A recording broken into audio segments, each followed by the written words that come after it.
today. This talk is more for the people who are going to Taiwan in about a week and a half to take Bhikshuni ordination.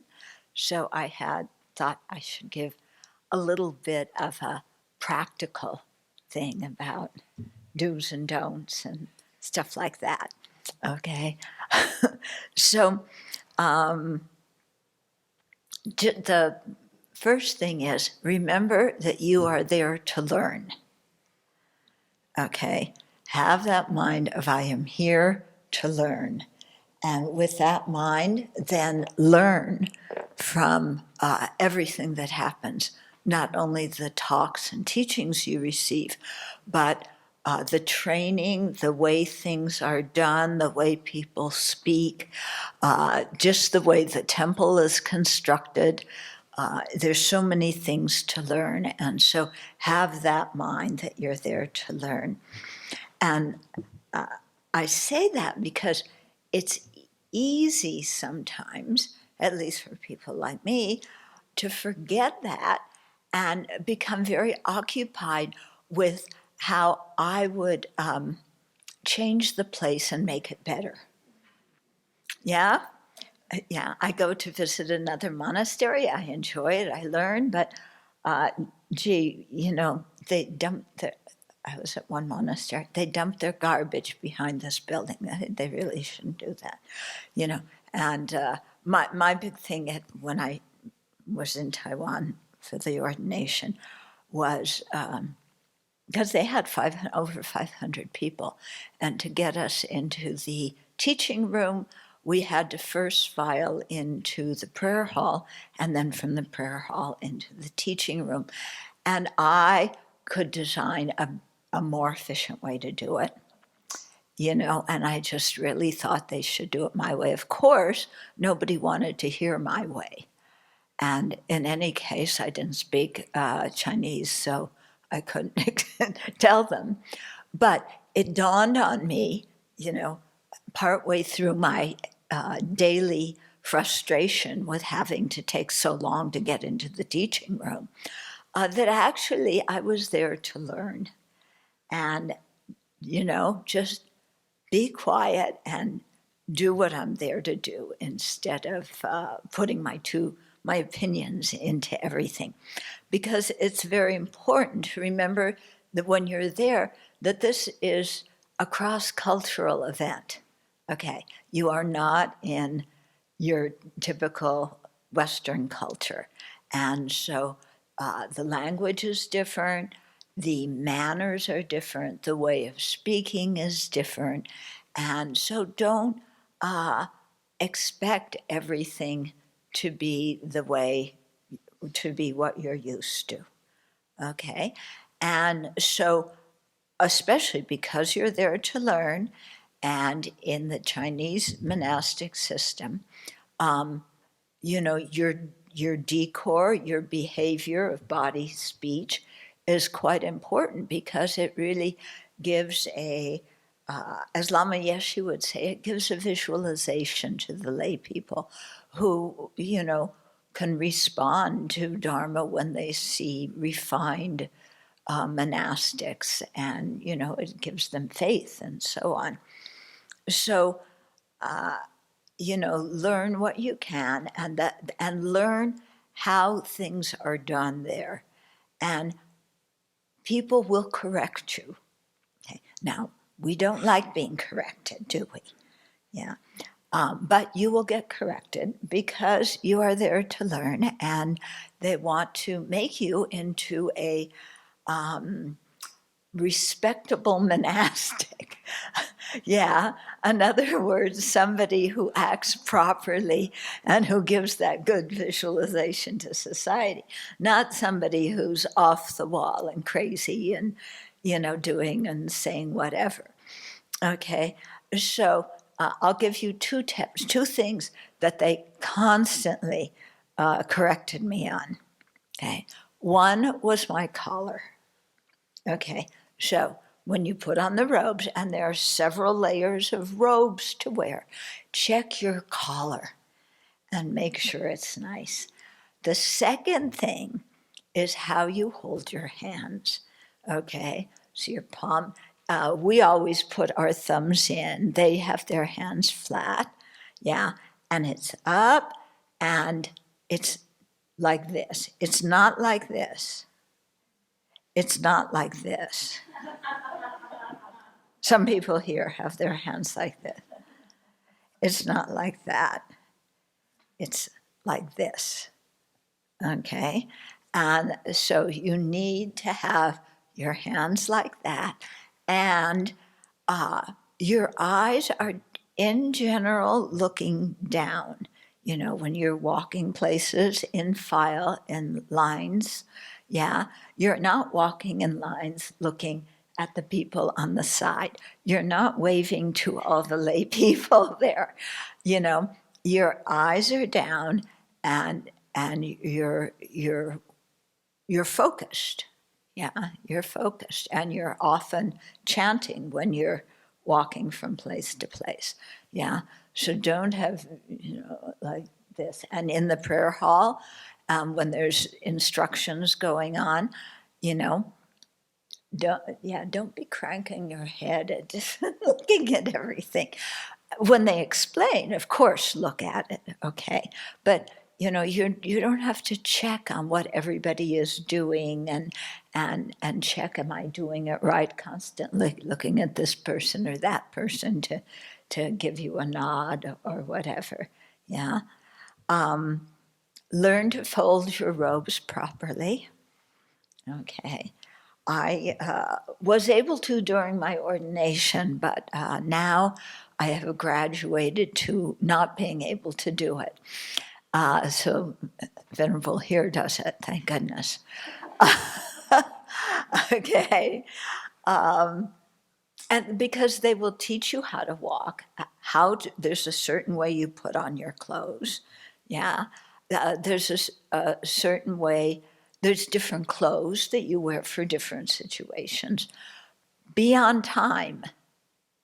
Yeah, there's hundreds of people at the ordination. You cannot toddle in late. Yeah, so give yourself enough time to go to the bathroom before things happen. Yeah. You will not be able to control everything in your life, okay? You will be probably, things are different, what most of us had. There's a long wooden plank, yeah, and you get about this much in it, yeah, to spread. That's kind of a lot, actually. You have a mattress, you have your comforter, and a pillow, and somewhere you squeeze in your suitcase. So don't take a lot of stuff you don't need. And you're lying, you're like sardines, like this, okay? So, you know, really try hard when you sleep. Don't throw your arms around because you're going to hit somebody. You know, and you'll get used to it. You may not be used to sleeping so close to many people. Some of you don't even like having a roommate on the other side of the room. You will be sardine-like here for the whole program, okay? And you just have to get used to it. Your neighbor may snore, okay? Yeah, oh, terrible. Yeah, of course, that will compete with your snoring. You know, your neighbor may get up in the middle of the night. Who knows? But you just have to, this is the way it's going to be, yeah? And you really can't go. The guides are so busy, and there is so much for people there to attend to, that you really can't go and say, my neighbor woke me up in the middle of the night, they snored, I want my own room. No, that is not going to work, okay?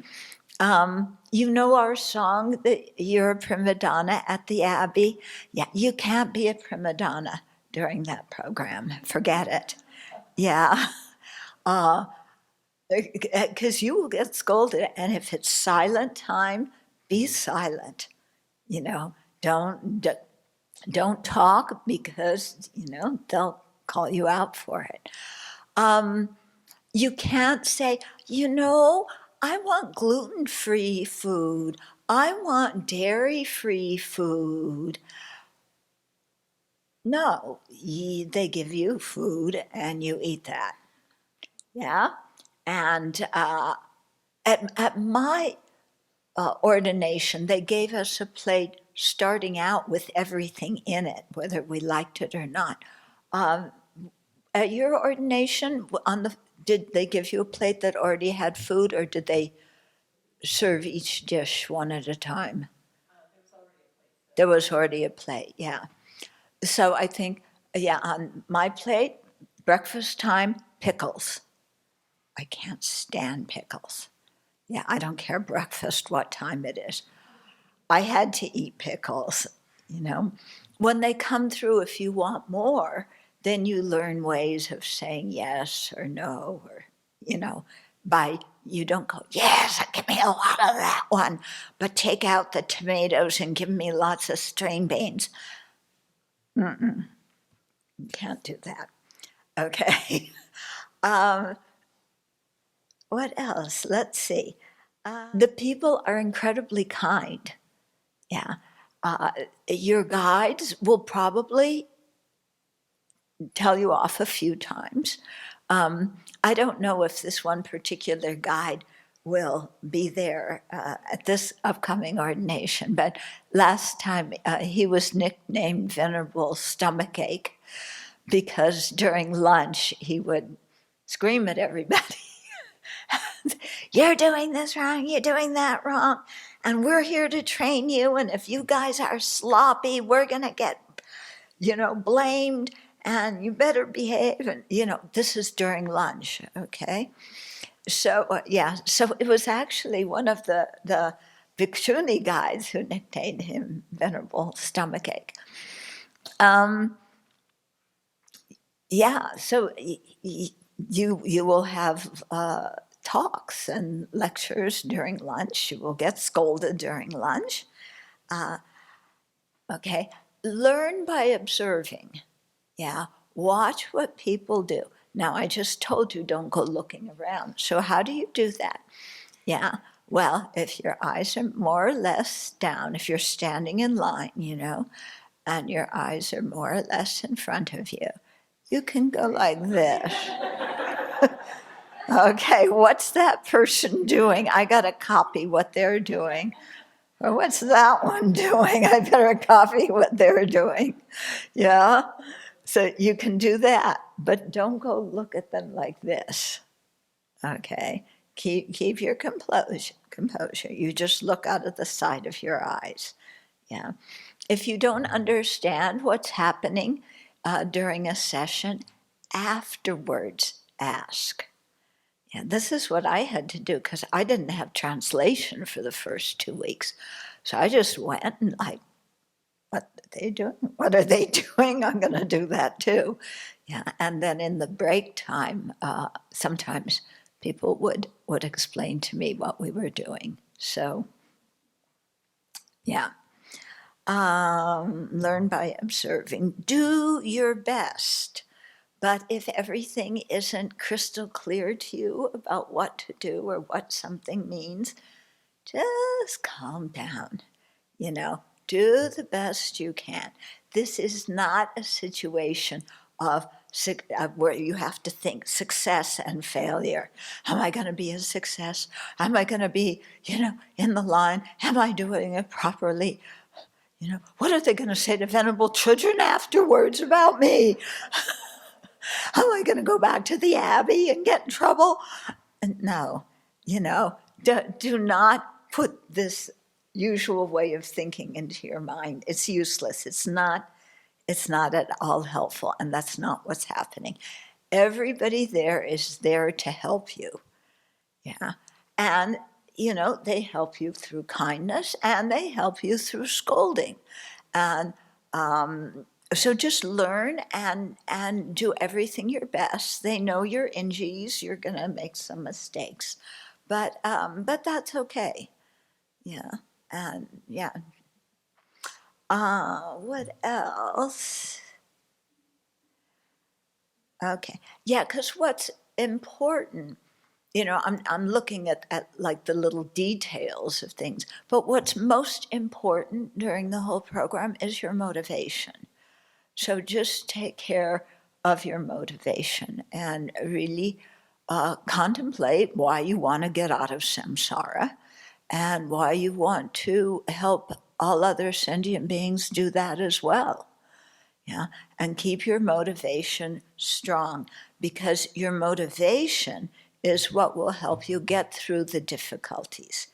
Some days you may have a stomach ache, some days your little toe may hurt, okay? Unless you are really sick, you go to everything. Yeah, you don't just, oh, my little toe is killing me, I have to stay in bed today.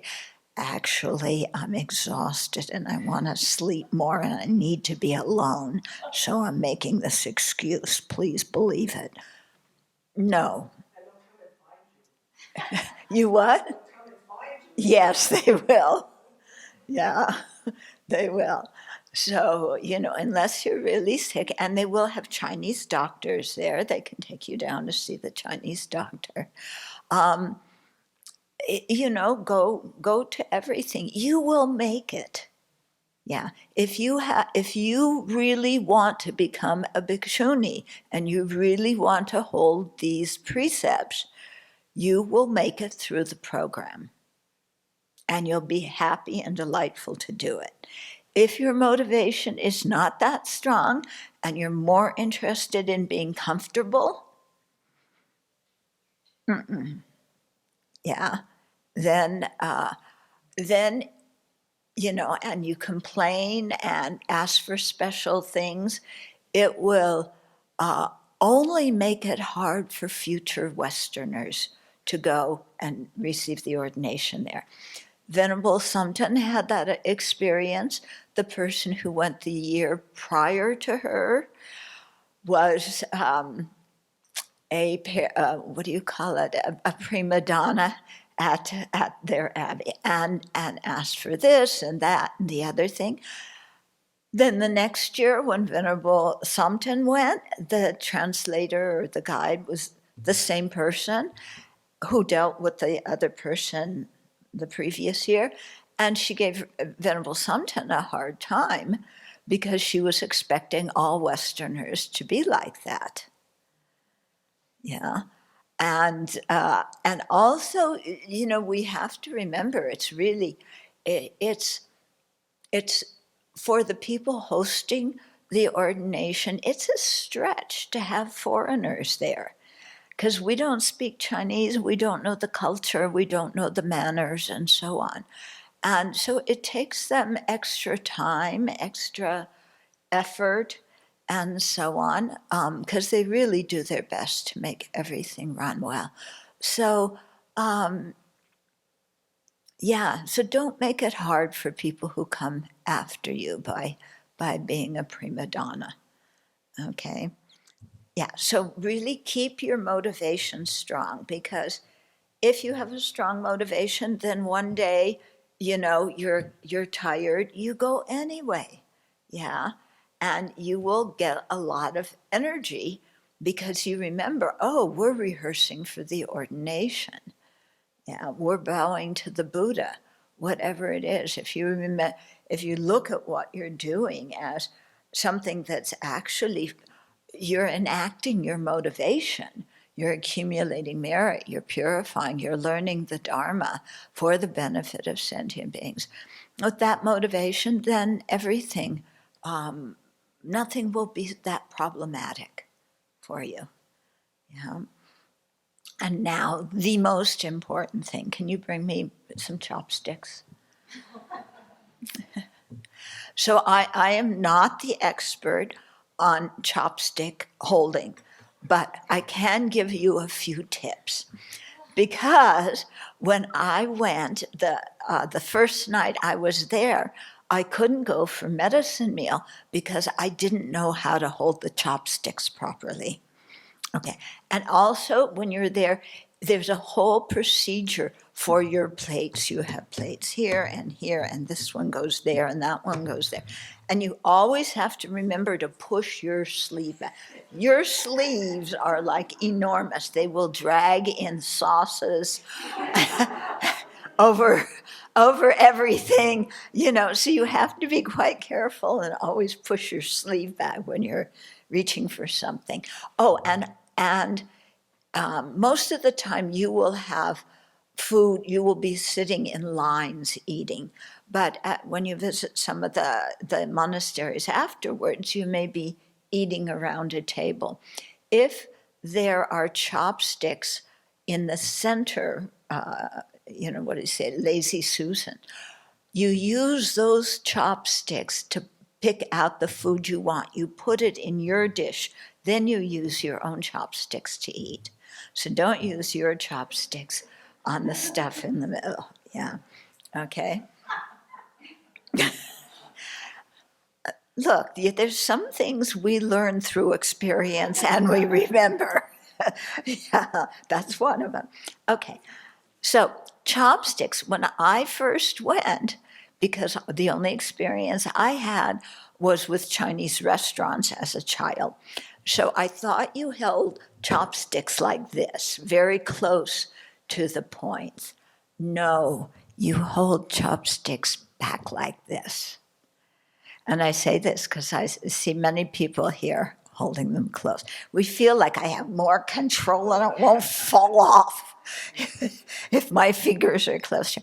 You have to have back, and then you can't see my fingers, but like this. But maybe you can go around and give some lessons. And Venerable Pema, you can give some chopstick lessons too. Yeah, because you learn how to pick things up, okay? Even your hands are at the end of the chopsticks this way. Okay. So, any questions? Yes. Okay, so if I can't push my sleeves back, okay. No, you just hold your sleeves down here. Oh. Yeah, you don't roll it up. Okay. Yeah. But so when my sleeves You push it back underneath, under your arm. Yeah. So, and when they inevitably end up in the sauce anyways, I mean, at that point, do I lick off the sauce? Like... I don't think so. No, you take some tissue and you, wipe it off. And then, if there's no garbage can available, the tissue goes in your big pocket. But you have to fold it up so that the sauce you wiped off here doesn't get inside the pocket. Okay? I know Tenzin said he wanted to try to come help serve and visit us at the, but if we see him, can we look and smile, or how would that go? If you're in a line and you're doing something formally, no. But sometimes there's informal situations, and you may say somebody and just say hello. But it's not time for conversations and catching up. Oh, what are you doing? No. Okay. Maybe this is one for Venerable Damsho. Will you be translating the scolding that we get at lunch? Okay. Okay. Yeah. When do you get to eat, though? Okay. Yeah, we eat with the guides, and that's in a separate room. Things that I think are a little harder to learn by observing is you have all these clothes you're wearing, and even at night you're like covered up. So even when you're in your bedroom, that gray suit that's the deepest of all the layers, you've got to have that on. You can't let your calves be seen. Yeah. You can't let that thing be open at the bottom. It's kind of banded up with these things. You got to put those on even when you're in your room. Like just to go out to the bathroom, you have to have I don't even think you can go barefoot, right? Yeah. Barefoot? No.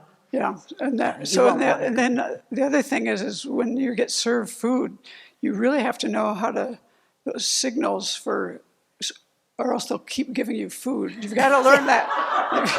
And you have to eat it all. You've got to learn that signal. And then the other Yeah. thing is to keep like a vegetable or something, because this is the clean plate club culture. Yeah. You do not leave a mess on your plate. You keep like a vegetable or something so you can kind of wipe the plate free of all the sauce and anything else, so that when you give your plate to somebody to wash, it's quite clean. Yeah, you usually pour some water in it and swish it around, and with that vegetable, scrape the sides, and then you drink the water. Yeah, and then you give the dish to somebody to clean it, or you go wash it yourself. Yeah, but you have to clean everything, and all the crumbs on the side, you better kind of sweep those too. And speaking of folding up your napkin and dropping it, you have to fold everything. So if you take your little steamed bun out of a cellophane wrapper, you have to fold the wrapper. You don't wad it up and throw it on the table. Right. And Yeah. the same thing, even your toothpaste. My guide came along that you do your toothpaste completely flat so you don't squeeze in the middle. Everything has to be tidy, folded, and put away, even your garbage. Yeah. You don't leave anything out. You don't create your own little empire there with your altar and, the 15 supplements you take and pictures of, this, that, and the other thing. No, you have your pillow and your blanket and you go to sleep, and no empires. If it's changed or not, but we have cultivated gender equity here. Well, at the monasteries, the nuns do the dishes and serve, and the monks clean the temples, as far as the temple that I was at. And I think that's so, you got to get your hackles down. You're doing the dishes, you're doing the serving, and the monks do the temple, okay? And do not walk through the monks' quarters. Okay, in this temple, the way it is, because everything is in one really big building. You're inside that building the whole time. And sometimes if you are late, we had to do it once, but there weren't any monks there. They were already at breakfast, thank goodness. But we had to cross, because the nuns' wing was on one side, the monks on the other. So we had to cross the main shrine room and then walk through part of the monks' quarters and go up the stairs where they were. And we did that as quickly as we could, but otherwise do not go near the monks' quarters. And when you are walking somewhere, give way to other monastics. Don't run down the guides. Don't run down the preceptors, okay? Some of you come down the stairs there, zoom, zoom, zoom, and, if somebody's walking this way, you come down the stairs and you turn the corner and wham. If you do that with one of your preceptors or with a guide, you'll regret it. Yeah, so walk slowly, walk in a dignified way. If somebody senior to you is there, you stop and that person goes first. Yeah, and then when you go visiting places, will they go in the shrine room first, or is that only when the teachers come? Yeah, they may take you in the shrine room first, and then you bow to the Buddha. And if you do that, after you bow to the Buddha, then you say, we want to bow to the abbess or abbot, wherever you happen to be, yeah, and make one bow to them. Yeah. And you don't just disappear. Yeah, you don't walk out of the, this is all in one big building, and there's a little bit of an area around it. do not walk past that. The two of us go for a walk in the evening, but you should not be walking around different places, just kind of sightseeing and checking out, You really won't have the time anyway. You'll be busy most of the time, but when you have time, you can, if there's time, you can go outside for a minute. But in general, or stand on the balcony, walk on the balcony. Yeah, there's balconies on, I think all of the floors or most of them. But don't go wandering around the neighborhood. Yeah. Yeah. Okay. Oh, and because you will be wearing Chinese shoes, those shoes do not have arch support. So if you're somebody who needs arch support, most of us do, pick up some of the, what do you call them? Inserts, yeah, or insoles, that, and then, make them so that they fit the Chinese shoes so that your arches have some support. Yeah. And just so you know, when I went, my ordination was in the south. Yours is more towards the north. But mine was in the south, and it was very, very hot. And sometimes I felt like a little faint because I was sweating gallons because you're wearing so many layers of clothes. Yeah. And, but I just kept standing there, I didn't faint. There was one, I think, maybe one or two people fainted during the program, and somebody picked them up. Yeah, somebody usually catches you. But what I'm saying is, there were a few times where I felt a little bit weird, but I just kept there and I didn't fall over. It was okay. Yeah. So you may be hot, you may be cold. Yeah, my feet swelled up. Yeah, because you stand a lot. Tibetan tradition, you sit a lot. There you stand a lot. Yeah, I had swelling too, and at night I would do this very gentle massage and elevate my legs when I slept to get rid of it. Yeah. I think it was the heat, or I'm not sure what it was. Yeah, and if you have a tendency towards that, get compression socks and wear them on the plane also. And then at the nighttime, you can remember everybody here at the Abbey who is working so hard and doing all the dishes at every single meal because you aren't here. And they're vacuuming all the floors because you aren't here. And they're doing all the hard work and labor around the Abbey because while you're just lying there,